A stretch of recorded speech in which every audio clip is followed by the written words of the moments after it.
Human Immunodeficiency Virus, HIV, is one of the most common sexually transmitted diseases in the world.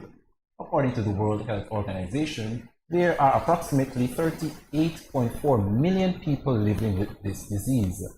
At the start of this epidemic, contracting HIV was seen as an immediate death sentence, but in recent years, thanks to modern treatment options, HIV patients can live long and healthy lives without transmitting the virus to others. Today, we will be speaking about the HIV response here in the Caribbean region, and joining us for these discussions are Mr. Ivan Cruickshank, Executive Director of Caribbean Vulnerable Communities in Jamaica via Zoom, and Dr. Mathias Ofre, National HIV/AIDS Program Coordinator in the Ministry of Health in St. Kitts, here in studio with us. Welcome, John. Gentlemen, welcome to GMSKN. Thank you. Thank you for having me. Could join us. Our pleasure indeed. So, Doctor, can you share with us or give us an overview of the virus and how it affects persons? Thank you so much for such an opportunity to be here. Pleasure. HIV, as we know, it's an epidemic that is affecting every aspect of human life and also activities, not only regionally but internationally. And we can see that with HIV affecting people, not only just the health-wise aspect, but also psychologically, and that is affecting even people around them, families, work activities, as well as social interaction. And with the effect of this virus, it is not a present but continuous effect. So that's why we are looking for a more holistic approach in mitigating the spread of this virus. It takes more than one person to really ensure that this virus is put to check. And that's why not only in the Federation we are combating it, but regionally as well as collectively in the world to really mitigate the effect of this virus as it is affecting families, lives, and also activities for progression. I have a follow-up question to that, Dr. Ofre. Do you think because persons know that they can live with the virus now and that they have the treatment, that we are still being, let me use a local term, we're still wilding out and we're not taking the necessary precautions to quell the storm that's trying to happen in our federation? I'm going to use us as an example. The truth about it is, I think people are, some persons act as if the virus is not in existence. After COVID-19 struck and everybody shifted their attention to COVID-19, and now it has greatly, in no effect as it was before. So the attention provided or given to HIV infection and as well as some other viral infection has really, really reduced. And as such, people are living nonchalantly to the acknowledgement of the virus. And that is also affecting a lot, because if you having the knowledge of the fact that there is treatment is not enough. Right now we even have pre-exposure prophylaxis, which is PrEP. That also will help, but with that people are still acting nonchalant, and that's what we are pushing and fighting rigorously to ensure that people are aware of what this is and the effect it could have, despite the fact that there are treatments, despite the fact that there are medication to mitigate the effect of the virus and by bringing the virus down. And speaking on about pre-exposure prophylaxis, is it readily available here in St. Kitts or in the region on a whole? Oh yes, in the region it is available in some of the OECA states, but in St. Kitts we have not rolled out PrEP yet. Is something we're working on. The Ministry of Health is working on that. We're organizing, trying to get guidelines and everything necessary and putting all the strategic requirements to ensure that when it's rolled out, it's effective, efficient, and it's available and accessible for all to use. What is the meaning of the undetectable viral load? Undetectable viral load is when your viral load have been greatly suppressed, that it's not transmittable. In other words, the viral load is extremely low based on the fact that you are maintaining a the regimen that have been provided for you in terms of the medication to bring down the viral load. That's why we expect that people get tested. So if you are tested and you're positive, we can then put you on to treatment, and that can bring down the viral load before it migrates to AIDS. When it becomes your body's predisposed to opportunistic diseases. So the aspect of being tested, getting the HIV detected if you're positive, and then the viral load can be brought down with medication, and then it cannot be transmittable. Okay. So in other words, you're saying, well, I've seen this slogan international. I'm not sure if it's depicted here in the region, which is E=E. Undetectable means untransmittable. Yes. And you're saying that the general public is aware of this. The general public is aware of it, but the thing about it is that we have to do more by educating the people more, because if we have information relay out like that over and over, it gets stuck on people's head. If we're not doing it as much as we expected to, it dies down. You understand? So I think that if we get that information, people get that information. That's why with the Ministry of Health, we are going to schools, we're going to business places, people are inviting us to churches and all. We actually go there to really educate them and make them understand how these viruses can be combated, and how we can work together to really drastically reduce the spread of the infection. Awesome. So just to be clear, for those viewers out there who is watching, you're saying that if someone is tested positive for HIV and they are placed on treatment, after a certain period of time, that viral load becomes depressed. It becomes suppressed. Yes, the viral load decreases. Once they are being placed on medication. Yes. And after a certain period, it becomes undetectable. Yes. And then they won't be able to transmit it to somebody else. Fascinating. But the truth is, they have to continue with the treatment. Because if you stop the treatment, and then even despite the fact that you are on the treatment, we still advise that you ensure to adhere to prevention measures like the use of condoms and so on and so forth. Because if I am tested positive and I am not conscious about prevention measures, and then get interacted or sexual intercourse with somebody else that is positive, that can increase my viral load, can increase the chance of me being exposed. That's why when people say, oh, I am positive, I'm not going to take medication, I just want to spread it, you are putting yourself in higher risk, because you're increasing the load in your system and re-exposing yourself to, AIDS. So Ivan, let's bring you into the conversation. So can you give us an overview of the Caribbean vulnerable community? Oh, pleasure.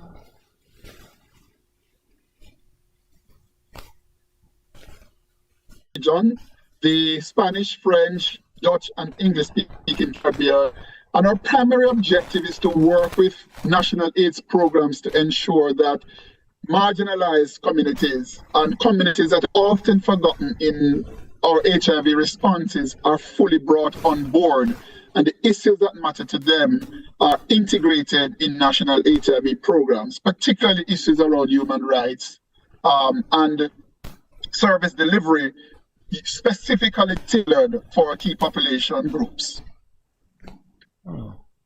Interesting. Ivan, still with you. One of the aim of your company, or what you're trying to achieve within the region, is a part of regional integration. You have persons, say for example, traveling to Trinidad and Tobago, let's say, and if they're HIV positive, when they go to Trinidad, will they be able to receive the treatment there in Trinidad, even if they're not from there? Because I have read of a scenario, where an HIV person from Guyana left Guyana and went to Trinidad, and they went there for like 3 weeks to represent their company, and they realized that the company asked them to stay another week, and they were HIV positive and their medication was running out. So they went to the health facility there in Trinidad, and they were denied the support because Trinidad does not provide antiretrovirals to outside nationals. They only cater for their nationals. So if we collectively want the Caribbean combat HIV/AIDS, how would a major key player, especially in CARICOM, how would you bring them on board to help other territories? All right, excellent question, and it's one of the big issues that we face. So one of the things that we have been doing, we have been working as a civil society coalition. We have been working with PANCAP, which is the Pan-Caribbean Partnership on HIV and AIDS, to look at policies that can be rolled out across the region. So what we seek to do is to get agreement among the ministers of health and other health professionals about how they would deliver service to groups as migrant populations. And so it's not unique to Trinidad, it's an issue that we face across the entire Caribbean, where the national health system is designed to accommodate only nationals, and very few have an open policy where anybody can get service. What we have been doing is we have been working with CSOs on the ground to facilitate access through them. So if somebody goes into, let's say, Trinidad from Guyana, we would want to link them to an NGO, an established NGO in country, to facilitate some level of access to some types of services that they would need once they get there. And that would include, in some instances, ensuring that their medication, if that is what is required. It has been a sort of difficult challenge because there are cost implications, and a number of the governments have raised that as a big issue. But we believe that across the Caribbean, access to health should not be denied individuals purely because they might be migrants. And I think we have to find a way throughout the system to ensure people are being cared for in the countries that they end up at any point in time. Wow. I'm actually shocked that we'll treat somebody like that, regardless of their nationality. Yes, I've had persons here in St. Kitts and those back in Jamaica who have been affected by the disease, and they literally went to Trinidad in particular, and they were denied.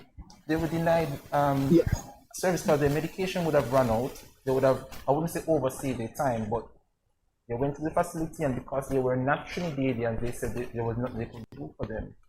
And as a region, if we're supposed to come together and combat this disease, I don't think you should deny someone because of the disease that they have. Do we have that problem here in St. Kitts? Thank you for that, and thanks to my colleague for that light he has shared on that. It's as he indicated, policies have been put in place. That's why when we have meetings, regional meetings, those are things we deliberate on, we talk on, to peruse the policies that various OECS states have and how we can fuse it together to ensure that services provided in the region is standardized. And that is what we're working on, and in partnership with CVC, PANCAP, and as well as in the presence of WHO, we ensure that we see how we can roll out a system that will be efficient and effective for us here in the Caribbean region.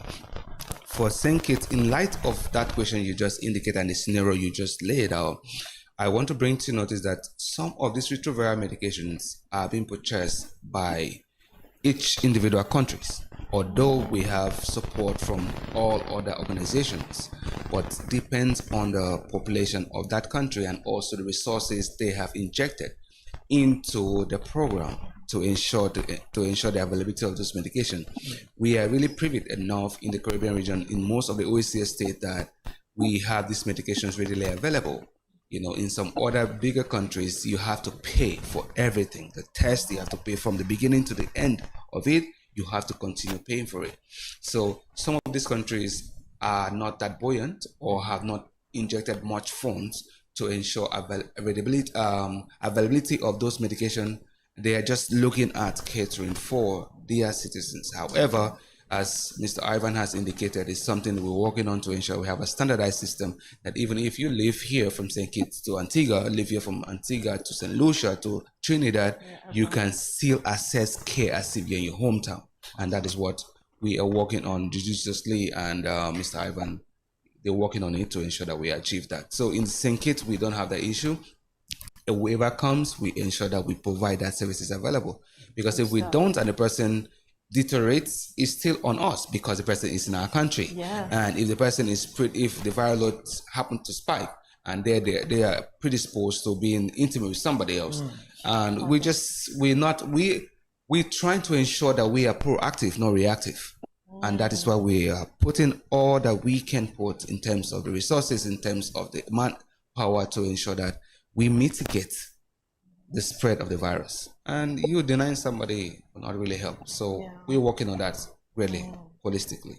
That is so good. In terms of medication, does the medication that's available in same kit is the same medication throughout the entire region? Or is it that each member state in CARICOM has their own different medication that they treat HIV persons with? Yes, that's a very good question. However, know this, each person, we have a general medication that we use. However, each stage and each viral load depicts what medication should be administered to an individual. So when the viral load is still very high, the medication I present to you will be the same I present to you. If your viral load is high, to somebody in St. Kitts and also somebody in Antigua or in St. Lucia, it will be the same to ensure that we bring down the viral load. When it depletes, then we move you to another generation, another step of medication. And some people do not adhere to the medication as such. If you don't adhere to your medication, your body becomes resistant to that medication. As such, it's not efficient and effective anymore. So we have to move it to another phase of medication that will be efficient and effective on the person. So it's all depends on the level of the viral load as well as the person's adherence to treatment. So you're saying if someone has a high viral load and you put them on a particular medication, after the virus is suppressed, then you transfer them onto another medication? Yes. So basically, St. Kitts have more than one different treatment? Yes, we have more than one different medication available to ensure that we cater for citizens. So Ivan, to bring you back in the conversation, not to leave you out too much, tell us about some of the work that you've been doing in the Eastern Caribbean. So in the Eastern Caribbean, they're working across 66 member states of the OECS. We work alongside the OECS commissions, what is called the 8-step program, which is their HIV program there. And our work is primarily with key populations. So we work with sex workers, we work with transgender individuals, we work with MSM, men, and we work with people living with HIV. Our work is around building the capacity of organizations that are working with these groups, working directly with the populations to provide a number of things. One, legal literacy, so they have a better understanding of the issues that they face. They have a better understanding of violations of human rights. They have a better understanding of the types of services that they should expect from healthcare providers.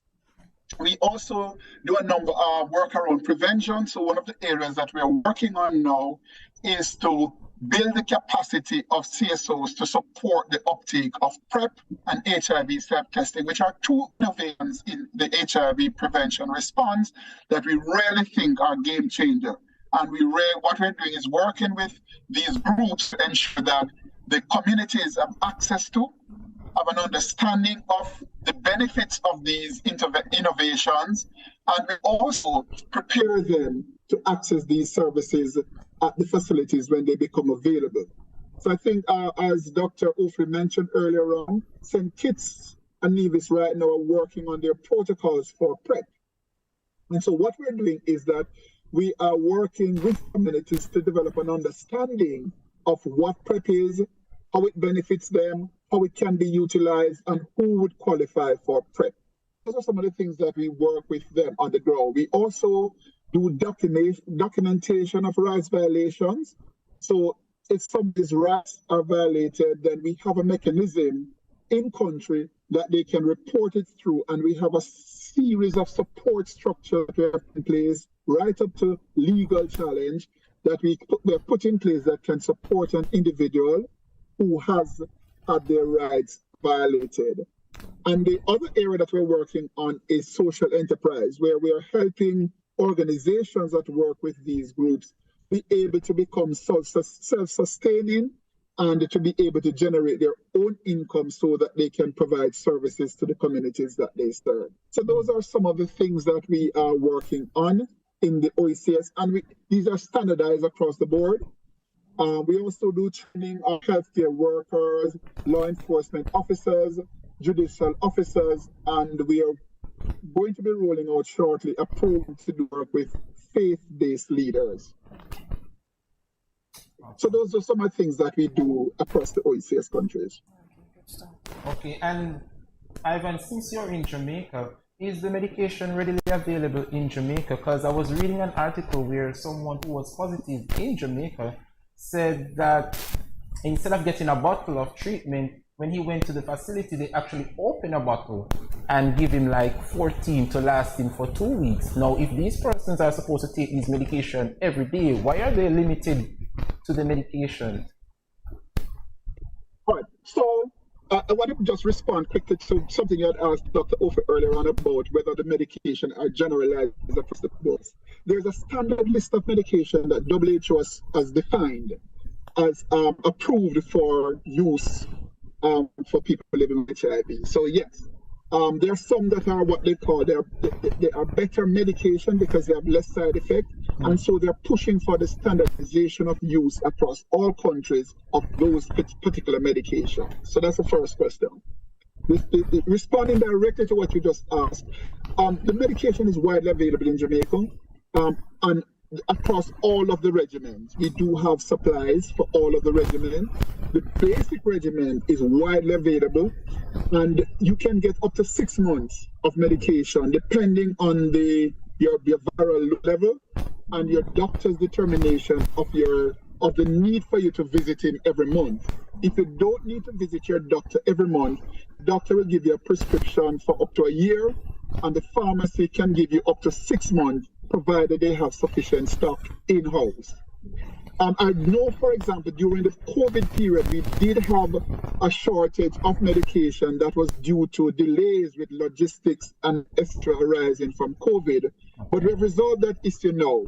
And as I said, you can get up to 3-6 months of medication based on your medical situation and your doctor's determination of your compliance on the medication as well. Awesome. So, gentlemen, we are almost out of time, but I want to put these two questions together, and you both can share your input. The importance of getting tested and knowing your status, and words of encouragement to those persons who tested and are positive and are living with the disease. Testing is very important because knowing your status is the starting point for everything else. And as we have been talking about, getting to viral suppression is critical to maintaining your health and well-being. And to take it to a stage where you can't transmit the virus. So that's the first thing. But you can't get there until you know your status. Yes. So we have been pushing for people to know their status. Knowing your status helps you to reshape your health behaviors, help you to reshape your lifestyle, and it provides an opportunity for you to not only treat yourself, but also engage in a support structure that helps your mental well-being as well as your physical well-being. So for us, getting tested is the critical starting point, and we are encouraging every single individual, if you're sexually active, get tested, know your status, because once you know, then you can act on that knowledge. If you don't know, your behaviors will not change. You will continue to infect other individuals. And so we say, get to know your status, start treating yourself if you're positive, and then get to viral suppression. And at that point, you will not be able to transmit the virus. And in addition to that, it allows you to take a range of precautions that you perhaps would not have taken if you were not positive. So I think it's very important for people to know what their status is. In medicine, we say a disease that is well diagnosed can be well treated. In other words, there are no signs, particular signs and symptoms, whether a person is HIV positive or not. The only way you can know if you're HIV positive is being tested. However, for those that have been tested and are positive, it is not a death sentence.